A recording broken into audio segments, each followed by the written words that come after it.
What up? I got Naskin here with me. This ain't a diss song, but yeah, you know what it is. I'm a cheesehead, y'all niggas cheese whiz. Pittsburgh Steelers, that's nothing. That Super Bowl ring, that's nothing. Pull up in your town when you. Here's where the NFL playoff picture stands after Week 12, starting in the AFC, where the top seed remains the one-loss Patriots. Their hold on the top spot is tenuous, though, because right behind them are the Ravens, who own the head-to-head tiebreaker with them. Baltimore can't move down this week, up the only direction they can go, as they have a 2-game lead over the new number 3 seed, the 7-4 Texans, who jumped back up with their win over Indy last week. KC is also 7-4, but are the number 4 seed because they lost to Houston earlier this year. The Bills moved to 8-3, but sit behind Houston and Kansas City because they aren't division leaders. They do have a 2-game cushion over the 6th seed, though, which is once again the Steelers, who are tied with 3 other wildcard hopefuls at 6-5, but they have the best conference record of the bunch. That brings us to the first of those teams in the hunt, the Raiders, who could go from being hunters to the hunted by beating the Chiefs this week, which would give them the AFC West division lead. The Colts are right on Oakland's heels, sitting behind them in the pecking order because the Raiders own the head-to-head tiebreaker with them.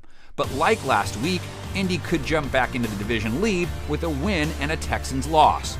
And finally, there's the Colts' opponent this week, the 6-5 Titans, who have a shot at the number 6 seed if they win, but being they still haven't played Houston yet, are not in a position to jump into the division lead this week. On the NFC side now, the Niners are your 1.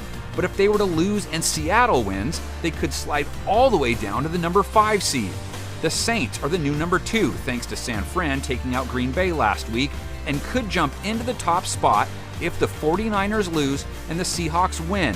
The Packers drop back into the 3rd slot, but they will likely finish strong, as 4 of their next 5 games are against teams with losing records.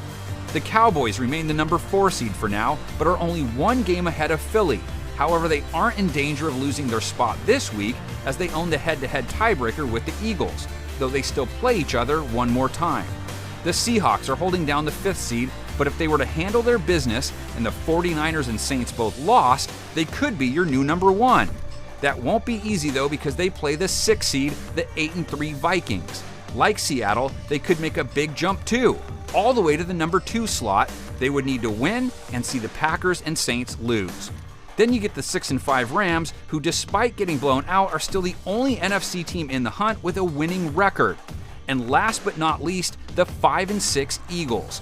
Their best route to the playoffs is by overtaking Dallas for the division lead. As mentioned, they will get to play them one more time before the season is over, and they also face the easiest remaining strength of schedule in the NFL. Oh yeah. Young Moolah, baby.